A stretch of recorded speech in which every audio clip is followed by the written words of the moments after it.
All right, welcome to The Explainer. Today, we're going to unpack a really fascinating and complex dynamic of control, one that we see in the source material. It's a whole world built around a couple of simple objects: a lock, in this case, a chastity device, and the one single key that gives somebody else total power over another person. So, to really get into this, let me ask you something that's going to frame this whole explainer. What if losing control isn't some unfortunate side effect? What if, for some, it's the entire goal? Keep that in the back of your mind. Okay, here's what we've got on tap. We'll start with the basics, the lock and the key. Then we'll look at the kinds of people who end up holding the key, the archetypes. After that, we'll get into the games they play and what motivates them, from just having fun to making money. And we'll wrap it all up by talking about what this all means for the idea of control. All right, let's dive right into Section 1 and get the fundamentals down. What is this power relationship really all about? So everything revolves around the key holder. This is the person who has the little piece of metal that matters. They decide when or, if the other person ever gets unlocked. And what's wild is how they get this power. Sometimes it's given freely, but other times the key is stolen or even sold off to someone else entirely. I mean, listen to this quote from the material. It really paints a picture from the wearer's side, doesn't it? It's just total powerlessness. Your whole world shrinks down to this one desperate hope of getting free. Okay, so we know the basic setup, but who are these key holders? The source material gives us a few distinct types of people, and each one brings a totally different flavor to the dynamic. First up, we've got the bully. In this scenario, the key is handed over to someone from the past, a tormentor from high school. So this isn't just about control now, it's about reigniting an old power imbalance and giving that bully the ultimate new weapon. And then you get this, which is a total flip, the sweet sister. Here, the power grab is disguised as care and responsibility. The key is stolen, but it's framed as, oh, I'm just looking out for you. It's so much more subtle and maybe even more messed up. And of course, you have the vengeful X. A simple mistake, mailing a key to the wrong address, becomes the perfect opportunity for some pretty intense social revenge.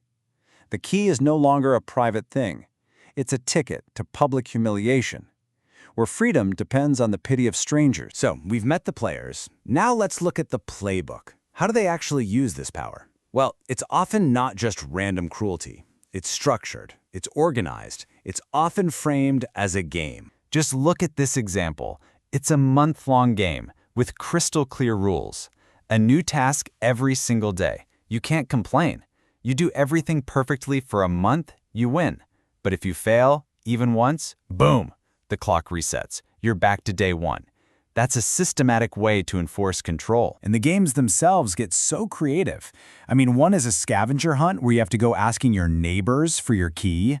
Another is a social test where you have to use the most embarrassing words possible with your friends.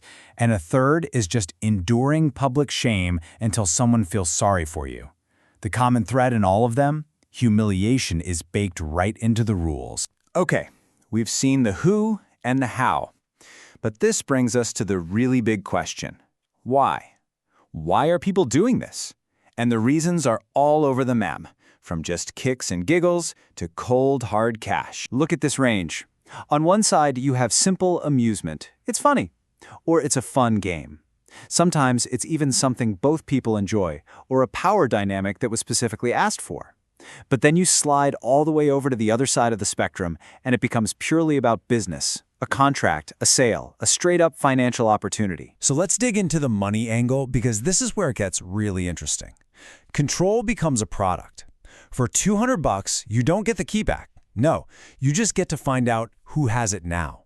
They're not selling freedom. They're selling information.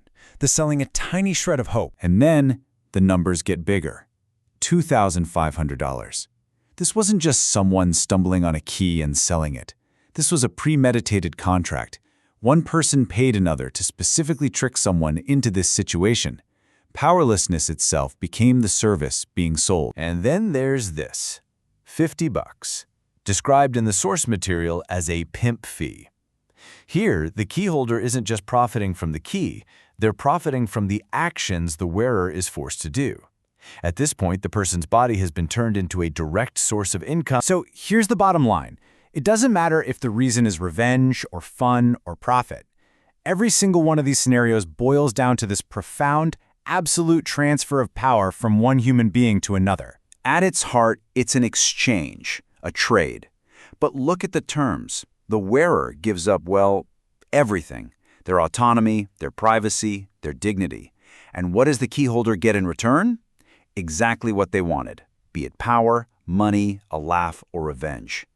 It's about as one-sided as a transaction can get. And this quote, wow, it just lays it all out, doesn't it? It's the end state of that exchange. The person's identity, their will, it all just gets erased. All that's left is obedience to the person with the key. But here's the twist. The central paradox. Just when we think we've got it all figured out, we come back to this. That little whispered part, please never give me the key back. And suddenly, you realize that for some, this total annihilation of control isn't the problem. It's the entire point. And that kind of leaves us with a bigger question to chew on. This dynamic we've looked at is extreme, for sure. But it touches on something universal. In any relationship where you give a part of yourself to someone else, where do you draw that line? Where does surrendering trust tip over into losing control? That's something worth thinking about. Thanks for joining us.